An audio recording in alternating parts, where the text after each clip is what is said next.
Hi, it's Sonya here from NABS Mindfulness. This video is going to discuss anxiety. At the moment, we're going to be feeling really anxious because the future and how the world will look is changing and we don't know how our lives will be. So a lot of our time we'll be thinking quite negatively about our finances, about our health, about our loved ones, about our jobs. Anxiety is when we are consumed with overwhelming, worrying thoughts, usually about one subject. It's not only thought-led, we have physical symptoms as well. So you might notice that you're more restless, agitated, confused. It will affect your sleeping, eating patterns, and generally bring you a low mood. When anxiety gets too much and we get all consumed by a specific thought, we tend to then have anxiety or panic attacks. This all comes down to a part of the brain that is actually there to help us survive. As I said, anxiety is really useful. We need it to help us survive. And the reason why, as humans, we have become top of the food chain and evolved so well is because of anxiety. And again, it comes down to this part of the brain called the amygdala, which is responsible for something called fight or flight. Now, the amygdala was essential in helping our survival when we were cavemen. It is our stress response. It helps us react to things in a situation to try and keep us alive. But it's also responsible for a lot of the physical symptoms that we get with anxiety. When you're anxious or having a panic attack, you'll notice some symptoms such as a racing heart, churning stomach, blurred vision, pins and needles, hyperventilating, heavy breathing. And actually, you know, these things are perfectly normal and our body just coping with the situation and putting into action things that it feels we might need. Often though, these physical symptoms can make anxiety worse, especially if you're having health anxiety issues. So you might get one of these worrying symptoms and feel that you're going to pass out, that you're dying, that you're having a heart attack, when actually your body is doing everything in its power to help you survive. Now, why does our body so quickly induce these symptoms, these physical sensations? Well, it's all, again, as I said, down to the amygdala. What happens is we see a threat, the amygdala swells up, sends a response to the body that we might need to fight or flight from the danger. So imagine for a moment that you are a caveman or a cave woman and you're walking through the forest and suddenly you see a saber-toothed tiger. You see the threat, your brain processes that it's a threat, and it kickstarts a bunch of hormones in the body to keep you alive, to help you fight this tiger or run away from it. This is when we start to experience the physical sensations of anxiety. So our hearts will start pounding simply because we need to run from this saber-toothed tiger. So we need lots of blood to our muscles to enable us to get going away from this tiger. Our stomachs might churn. When you're anxious, you might notice butterflies in the tummy. This is because now, faced with this saber-toothed tiger, is not the time to sit down and have a 3-course meal. Our digestive system is huge and it takes a lot of blood flow. So the fight or flight element directs the blood away from the digestive system and pushes more of it into our muscles to help us get away. This shift of blood makes us feel a bit sick and nauseous and gives us flutters in our stomach. Also as well, we might feel sick, we might vomit, we might gag.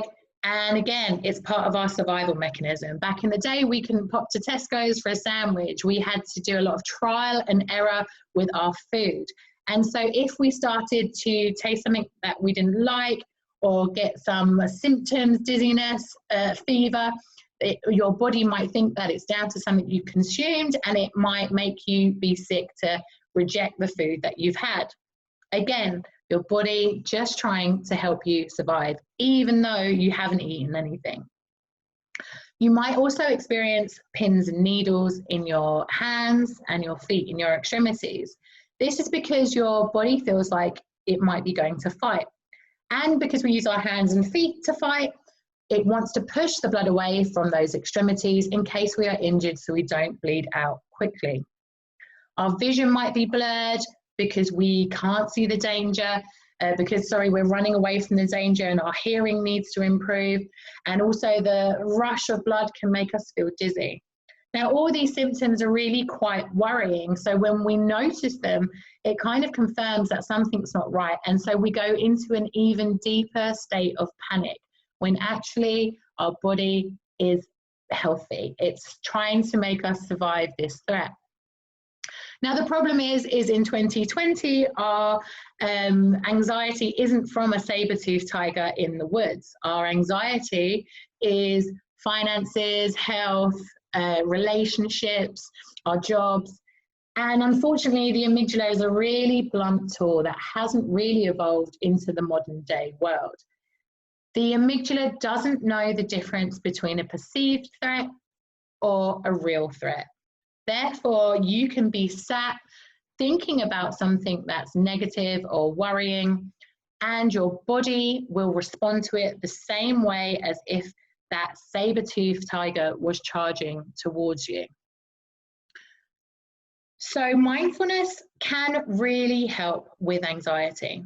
First of all, as I said before, mindfulness practice on a regular basis can help control that alert, hyper alertness that we have from the amygdala, that stress reaction, and switches on our response mode to things.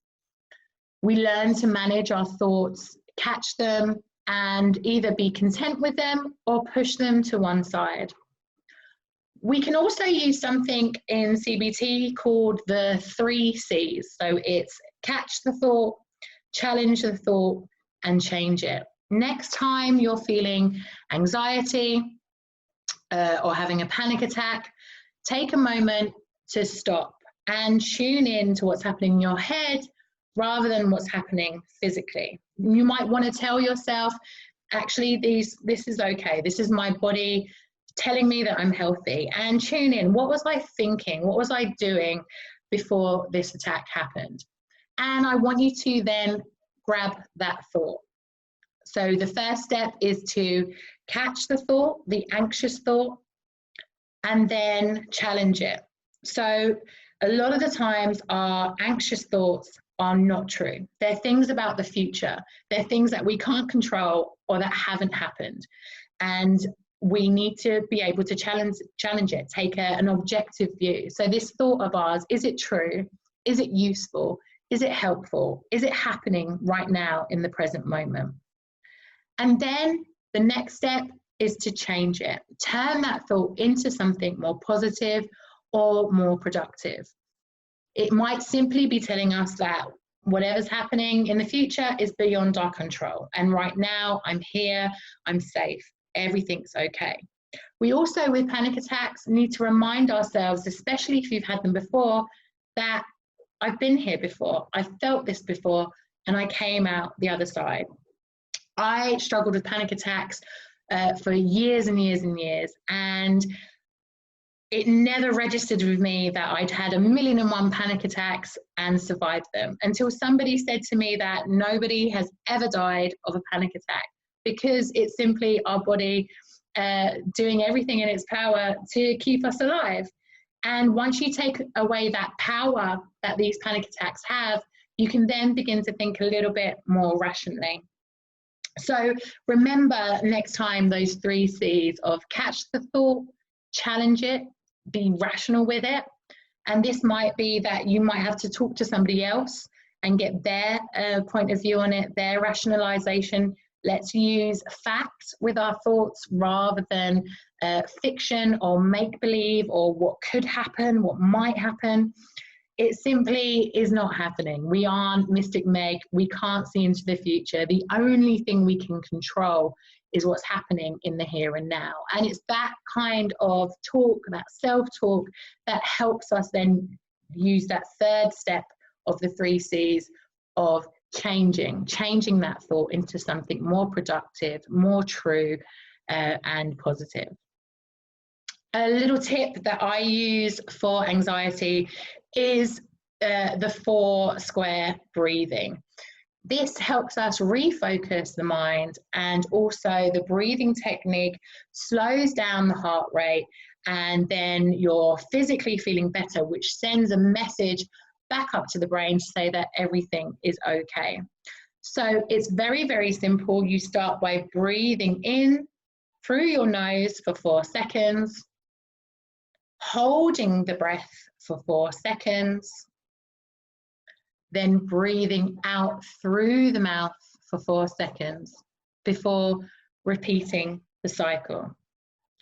So it's breathing in through the nose for 4 seconds, holding the breath for 4 seconds, breathing out through the mouth for 4 seconds, holding that out breath, and then repeating. Just keep doing this until you feel better. You might feel the tension release, the heart slow down, and your thoughts kind of lessen. It's because you're focusing on one thing, you're focusing on the counting. You might want to visualize a square as you breathe for each 4 seconds. And also you're helping yourself physically as well. You're calming down your heart rate, which is then going to calm the rest of the body. Everybody is going to be feeling especially anxious during this time, and there's other things we can do in our days to help us reduce that. Limit the amount of caffeine, limit the amount of smoking and alcohol. Ensure that you get a really good night's sleep, and of course do lots of self-care. A nice relaxing bath, yoga, meditation. If you relax the body, you can also relax the mind. Also, talk to people. When you have this sense of anxiety or this thought is overwhelming, open up to somebody and share that so that they can help you challenge your thoughts. Mindfulness practice 5 minutes, 20 minutes a day with some of the audios we have here or others available on apps or YouTube will help give you some breathing space between your thoughts and your reaction. So try the 4 square breathing space when you're feeling anxious, and notice how quickly you start to feel better. When an intrusive thought comes back in during that breath technique, push it to one side and focus on your breathing again.